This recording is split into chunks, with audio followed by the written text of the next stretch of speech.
पहले जब बेनिफिशरीज आती थी यहाँ पर बेड के इंतज़ार करती थी, बच्चे भी तंग हो जाते थे।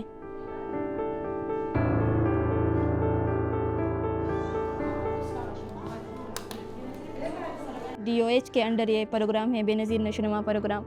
तो हमने स्टंटिंग और वेस्टिंग पर हम काम करते आ रहे हैं और अर्ली चाइल्डहुड डेवलपमेंट के बारे में बताती हूँ, इसकी सेंसिटिविटी को एक्सप्लेन करती हूँ कि ये एज क्यों ज़रूरी है, हम इस पे फोकस क्यों कर रहे हैं। जब ECD किट नहीं था तो मैं सारा हफ्ता काउंसलिंग करती रहती थी।